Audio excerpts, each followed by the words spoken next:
Shalom saudara, haleluya, selamat bertemu kembali dalam siri pembelajaran surat Roma. Ya, kiranya kasih karunia dan damai sejahtera melimpahi Anda oleh pengenalan akan Allah dan akan Yesus Tuhan kita.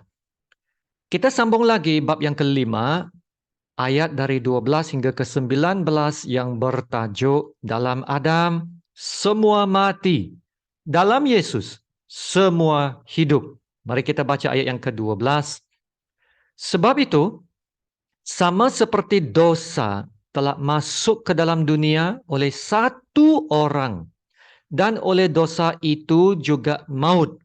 Demikianlah maut itu telah menjalar kepada semua orang, kerana semua orang telah berbuat dosa. Sebab sebelum hukum Taurat ada, telah ada dosa di dunia. Tetapi dosa itu tidak diperhitungkan kalau tidak ada hukum Taurat. Sungguh pun demikian, maut telah berkuasa dari zaman Adam sampai kepada zaman Musa, juga atas mereka yang tidak berbuat dosa dengan cara yang sama seperti yang telah dibuat oleh Adam, yang adalah gambaran Dia yang akan datang. Tetapi karunia Allah tidaklah sama dengan pelanggaran Adam. Sebab jika kerana pelanggaran satu orang, semua orang telah jatuh di dalam kuasa maut, jauh lebih besar lagi kasih karunia Allah dan karunia-Nya yang dilimpahkannya atas semua orang kerana satu orang, yaitu Yesus Kristus. Dan kasih karunia tidak berimbangan dengan dosa satu orang. Sebab penghakiman atas satu pelanggaran itu telah mengakibatkan penghukuman. Tetapi penganugerahan karunia atas banyak pelanggaran itu mengakibatkan pembenaran. Sebab jika oleh dosa satu orang maut telah berkuasa oleh satu orang itu, maka lebih benar lagi mereka yang telah menerima kelimpahan kasih karunia dan anugerah kebenaran akan hidup dan berkuasa oleh kerana satu orang itu, yaitu Yesus Kristus. Sebab itu, sama seperti oleh satu pelanggaran, semua orang beroleh penghukuman. Demikian pula, oleh satu perbuatan kebenaran, semua orang beroleh pembenaran untuk hidup. Jadi, sama seperti oleh ketidaktaatan satu orang, semua orang telah menjadi orang berdosa. Demikian pula, oleh ketaatan satu orang, semua orang menjadi orang benar. Amin. Demikianlah firman Tuhan.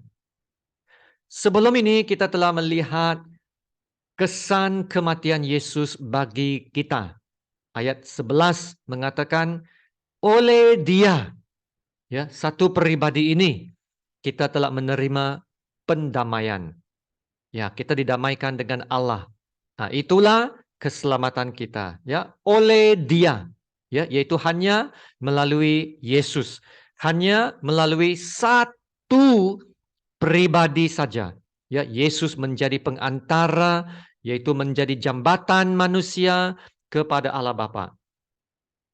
Kematian Yesus, ya, bukan saja berkesan bagi orang-orang dalam zaman Yesus, tetapi juga bagi kita yang hidup hari ini dan juga kepada keturunan-keturunan yang akan datang.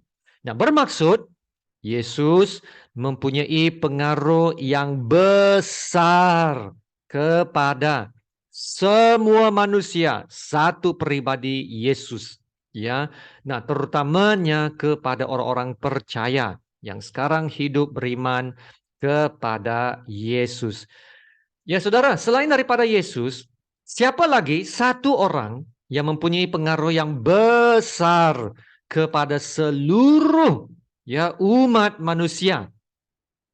Ya, selain Yesus, pribadi yang mempunyai pengaruh yang sangat besar ya kepada seluruh umat manusia adalah Adam. Ya, ayat 12 mengatakan begini. Sebab itu, sama seperti dosa telah masuk ke dalam dunia oleh satu orang, dan oleh dosa itu juga maut. Demikianlah maut itu telah menjalar kepada semua orang, kerana semua orang telah berbuat dosa. Nah, siapa satu orang yang dimaksudkan di sini? Nah, sudah pastinya satu orang ini adalah Adam. Nah, petikan di sini memberikan kita suatu kebenaran yang penting dalam doktrin kepercayaan kekristenan, yaitu doktrin atau ajaran tentang dosa asal. Nah, menurut doktrin ini, manusia telah mewarisi dosa Adam. Dan kerana itu, semua manusia ya sejak Adam telah berdosa. Ya, memang ada orang yang tidak setujulah dengan doktrin asal ataupun doktrin dosa asal ini. Ya, mereka berkata, ini tidak adil. Bagaimana dosa Adam boleh mempengaruhi saya? Padahal Adam telah hidup beribu-ribu tahun dahulu. Kenapa saya diistiharkan berdosa kerana dosa Adam?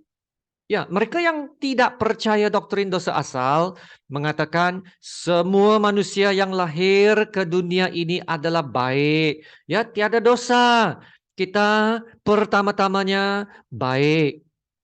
Ya, saudara, ada dua bukti yang memang menunjukkan bahawa kita telah mewarisi dosa Adam, dan kerana itu doktrin dosa asal itu adalah benar. Kita lihat sekali lagi ya ayat 12. Sebab itu sama seperti dosa telah masuk ke dalam dunia oleh satu orang, dan oleh dosa itu juga maut, demikianlah maut itu telah menjalar kepada semua orang, kerana semua orang telah berbuat dosa. Dua bukti yang memang menunjukkan bahawa kita telah mewarisi dosa Adam adalah wujudnya dosa dan maut. Kenapa manusia hari ini banyak berdosa? Ya, kerana mereka telah mewarisi dosa Adam. Nah, ayat ini mengatakan dosa telah masuk ke dalam dunia oleh satu orang, yaitu Adam. Dan kerana itu sifat berdosa ada dalam benih manusia. Nah, kenapa kita perlu mengajar anak-anak kita supaya berkelakuan baik? Mesti jaga tingkah laku, tata tertib, mesti jaga bahasa, perwatakan dan sebagainya. Sebab di dalam diri setiap anak itu sudah ada sifat berdosa. Kita tidak perlu mengajar seorang anak muda untuk berbuat jahat. Dia tahu apa maksudnya jahat. Dia tak perlu hantar pergi college atau university untuk mengetahui apa itu jahat. Ya, bukti yang kedua, kita mewarisi sifat dosa Adam adalah maut. Ayat ini berkata demikianlah maut itu telah menjalar kepada semua orang, kerana semua orang telah berbuat dosa. Kalau Adam tidak berdosa, ya, saya rasa Adam dan Hawa akan terus hidup dalam Taman Eden. Ya, tidak akan ada kematian di Taman Eden. Tetapi ya, setelah Adam berdosa, kematian mulai bekerja. Dan selepas Adam berdosa, setiap manusia pasti akan mati. Nah, itulah buktinya kita telah mewarisi dosa Adam. Kerana setiap manusia akan mati. Nah, ayat 13 dan 14 memberikan penjelasan yang lebih detail. Ya, sebab sebelum hukum Taurat ada, telah ada dosa di dunia. Ya, tapi dosa itu tidak diperhitungkan kalau tidak ada hukum Taurat. Sungguh pun demikian, maut telah berkuasa dari zaman Adam sampai kepada zaman Musa, juga atas mereka yang tidak berbuat dosa dengan cara yang sama seperti yang telah dibuat oleh Adam, yang adalah gambaran Dia yang akan datang. Ya, ayat ini berkata sebelum hukum Taurat ada, dosa sudah ada. Nah, orang yang menolak doktrin dosa asal akan mengatakan kita hanya berdosa ya apabila kita melanggar sesuatu hukum, ya seperti melanggar undang-undang. Tapi dalam zaman Adam belum ada hukum Taurat. Hukum Taurat hanya wujud dalam zaman Musa.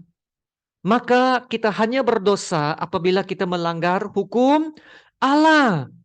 Lalu kalau tidak ada hukum Taurat, maka tidak ada dosa. Nah, itulah yang coba dimaksudkan dengan kata, tetapi dosa itu tidak diperhitungkan kalau tidak ada hukum Taurat. Tapi ada orang yang kata, apa yang berlaku sebelum hukum Taurat hanyalah kesalahan saja, ya, atau silap, bukan dosa, hanya kesalahan ataupun tersilap. Ya, tapi sama ada ia dikategorikan sebagai dosa atau kesalahan, ya perhatikan kesannya sama. Adam dan Hawa tetap hilang tempat mereka di Taman Eden. Dan mereka harus dihalau keluar. Dan sejak itu maut menjalar kepada semua orang. Nah, itulah kesan dia. Manusia telah hilang kemuliaan Allah dan berada di luar kerajaan Allah. Dan kesannya maut telah berkuasa atas manusia sejak Adam. Nah, inilah maksudnya ayat 14. Sungguh pun demikian, maut telah berkuasa dari zaman Adam sampai kepada zaman Musa, juga atas mereka. Ya, tapi perhatikan dalam ayat 14 kata-kata penghujungnya ya memberi kita suatu harapan. Suatu harapan ini ialah ya sama seperti yang telah dibuat oleh Adam, yang adalah gambaran Dia yang akan datang. Paulus berkata, Adam adalah gambaran kepada Dia yang akan datang. Nah, siapakah itu Dia yang akan datang? Jawabannya dalam ayat yang ke-15. Tetapi karunia Allah tidaklah sama dengan pelanggaran Adam. Ya, sebab jika kerana pelanggaran satu orang, semua orang telah jatuh di dalam kuasa maut, jauh lebih besar lagi kasih karunia Allah dan karunia-Nya yang dilimpahkannya atas semua orang kerana satu orang, yaitu Yesus Kristus. Haleluya. Dia yang akan datang itu adalah Yesus Kristus. Paulus mengatakan Adam adalah gambaran kepada Yesus yang akan datang. Haleluya. Ya, oleh karena satu pelanggaran, Adam telah membawa dosa ke dunia, ya, membawa dosa. Yesus datang dan Yesus juga telah membawa sesuatu, ya. Yesus membawa apa? Yesus membawa kasih karunia. Haleluya. Dan ayat ini mengatakan jauh lebih besar lagi. Yang lebih besar lagi apa? Kasih karunia Allah. Yaitu lebih besar lagi ya dari dosa yang mematikan. Dan karunia Allah yang dilimpahkannya atas semua orang karena satu orang yaitu Yesus Kristus. Amin. Lalu kita tahu sekarang kasih karunia yang dibawa Yesus Kristus adalah besar, ya. Tapi apa manfaatnya kepada kita? Apa berkatnya? Kasih karunia yang jauh lebih besar itu. Nah, sekarang kita lihat ayat yang ke-16 ya. Dan kasih karunia tidak berimbangan dengan dosa satu orang ya. Sebab penghakiman atas satu pelanggaran itu telah mengakibatkan penghukuman, tetapi penganugerahan karunia atas banyak pelanggaran itu mengakibatkan pembenaran. Haleluya. Lalu yang mana lebih besar? Kasih karunia atau pelanggaran itu? Nah, memang kasih karunia lebih besar. Itulah sebab katakan di sini kasih karunia tidak berimbangan dengan dosa satu orang.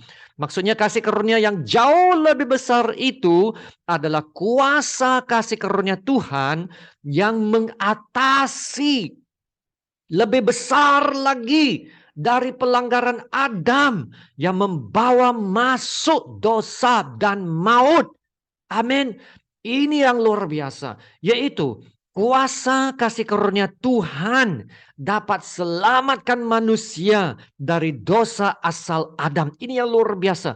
Walaupun Adam telah berdosa dan maut telah menjalar kepada semua manusia, tetapi penganugerahan kasih karunia Tuhan itu lebih besar lagi dan dapat selamatkan manusia dari kuasa dosa dan kuasa maut. Amin. Sekiranya saudara, kasih karunia Allah tidak jauh lebih besar dari pelanggaran dosa Adam, ya kalau tidak jauh lebih besar, maka dosa Adam itu adalah lebih berkuasa daripada kasih karunia Tuhan. Dan kalau itu benar-benar terjadi, manusia akan tetap berdosa, tetap berada di bawah kuasa dosa dan maut.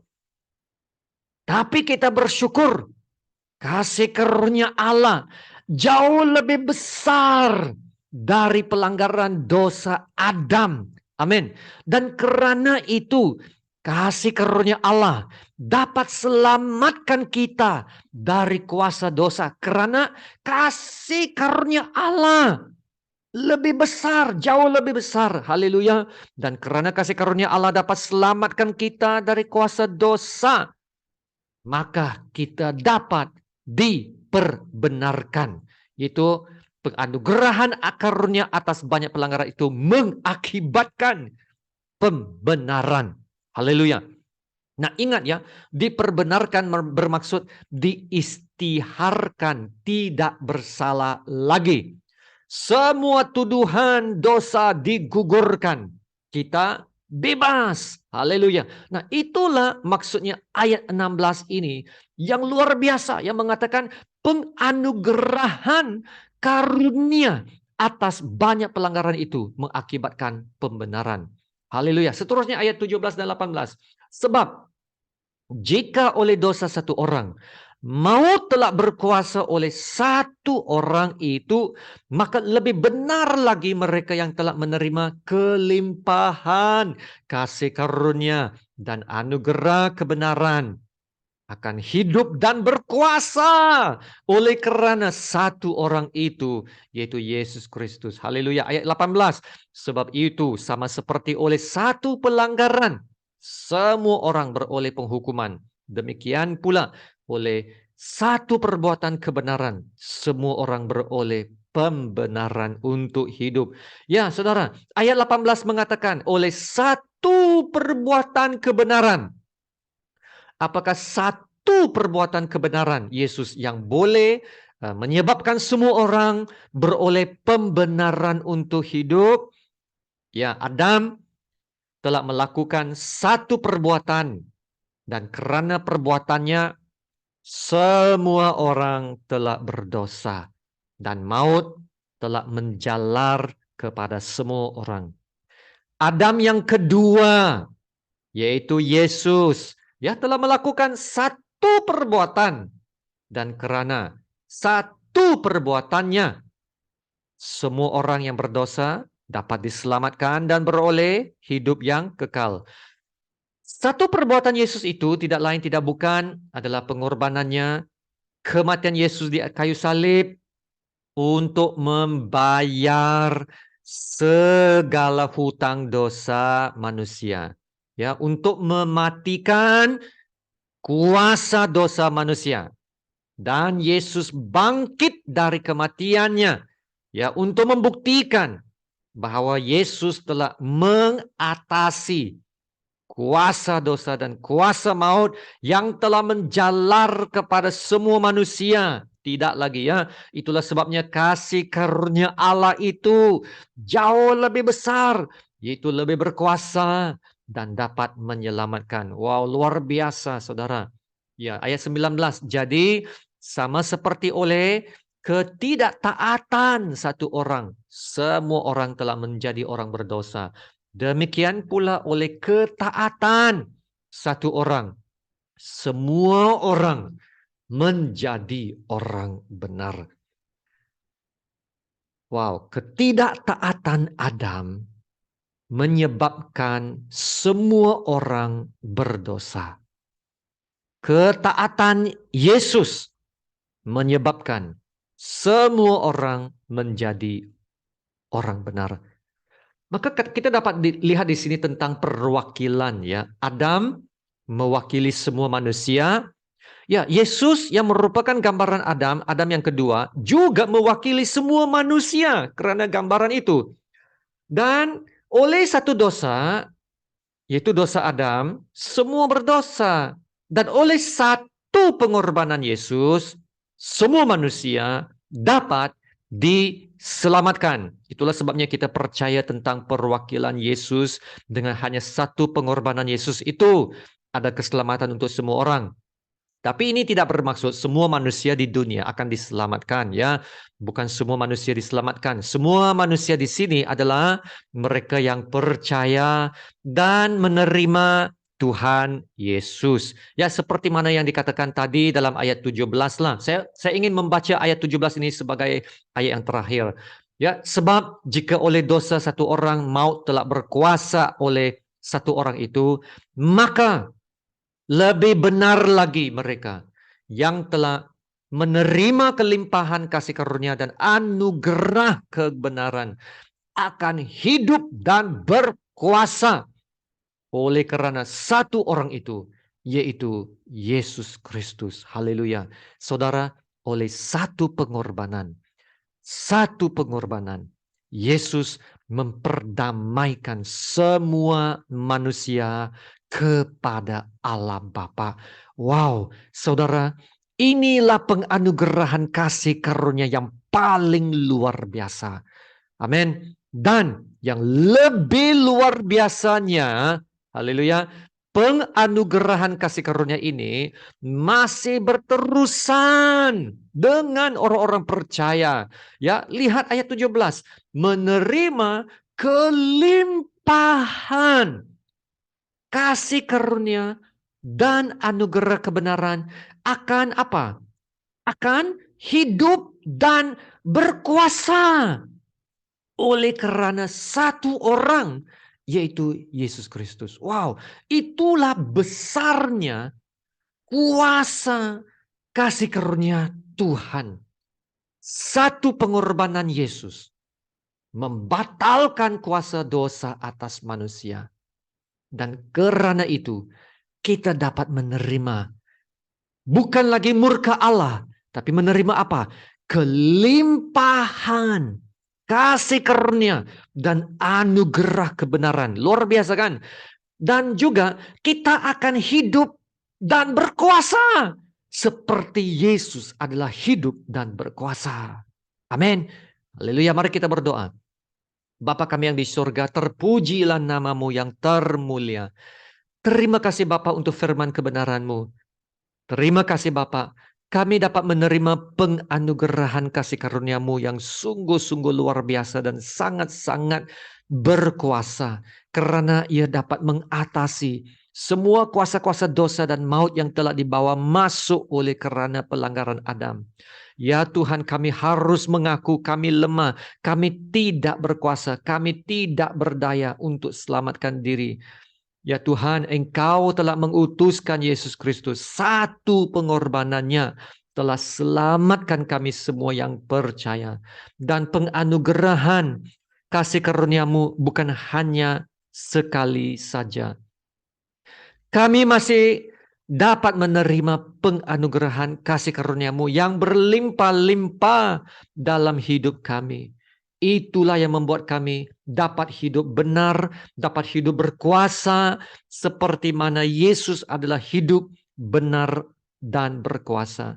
Ya Tuhan, tolong ingatkan kami tentang hal ini, supaya hidup kami tidak lemah semangat, tidak bersungut, tidak komplain selalu, tetapi tetap bersyukur atas penganugerahan kasih karunia yang sentiasa berlimpah-limpah dalam hidup kami.